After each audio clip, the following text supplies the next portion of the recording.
नमस्ते आप सभी को। मैं रीना ढिल्लो एक बार फिर से अपने यूट्यूब चैनल हिंदी विषय श्रृंखला में आपका स्वागत करती हूँ।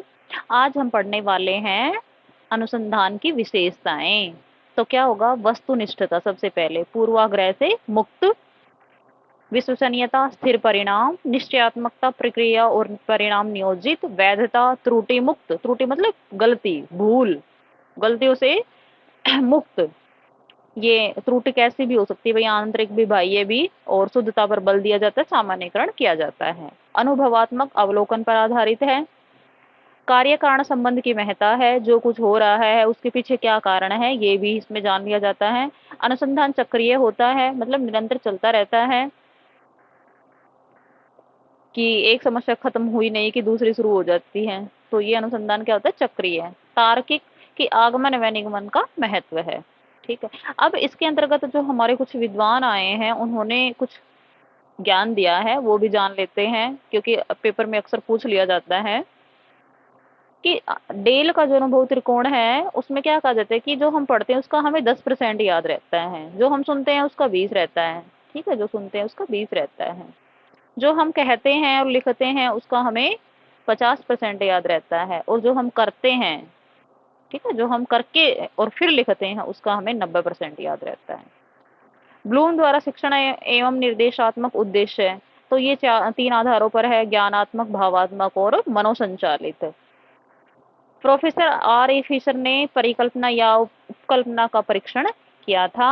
मेहराबिया जो एक विद्वान है, उनके अनुसार जो हमारे शब्द होते हैं, ठीक है, कोई भी बात जब हम कहते हैं तो सामने वाले पर उसका जो प्रभाव पड़ता है, शब्दों का 7% प्रभाव पड़ता है, लहजे का 38% और शरीर की भाषा का 55%। तो ये जो 7, 38 और 55 का इनका नियम है, ये आप याद रख लेना। कई बार क्या होता, मैंने तो बस ऐसे ही कहा था आपसे, तो ऐसे ही कहा था तो वो लहजा अलग हो जाता है। तो लहजे का 38% और शरीर की भाषा का 55% रोल होता है किसी भी बात में। कोल और चन मॉडल, कोल और चन मॉडल की जो सेंडर होता है, पहले इन्होंने एसआर का दिया था, सेंडर और रिसीवर, उसके बाद में इन्होंने मीडियम और चैनल, ठीक है, कि किस माध्यम से, किस चैनल के द्वारा हम अपना जो संदेश है वो रिसीवर को भेज रहे हैं। एंडरसन और कर्तुवल ने ब्लूम के समझ को आगे बढ़ाया और बोध शब्द का प्रयोग किया, समझ की जगह, संश्लेषण की जगह इन्होंने सृजनात्मक शब्द का प्रयोग किया। ये भी पूछ लिया जाता है कि एंडरसन और कर्तुवल ने संश्लेषण की जगह किस शब्द का प्रयोग किया, तो सृजनात्मक शब्द का इन्होंने प्रयोग किया था। अब आता है ज्ञान के 4 आयाम माने हैं एंडरसन व कर्तुवल ने, कि एक तो होता है तथ्यात्मक ज्ञान, फिर दूसरा होता है वैचारिक, तीसरा होता है प्रक्रियात्मक और चौथा होता है मेटकोग्निटिव, ज्ञान का ज्ञान। ये चारों आयाम हैं।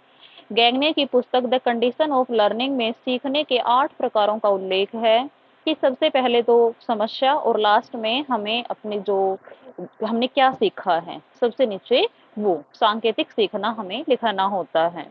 मैस्लो के अभिप्रेरणा सिद्धांत को आवश्यकता का सिद्धांत भी कहा जाता है।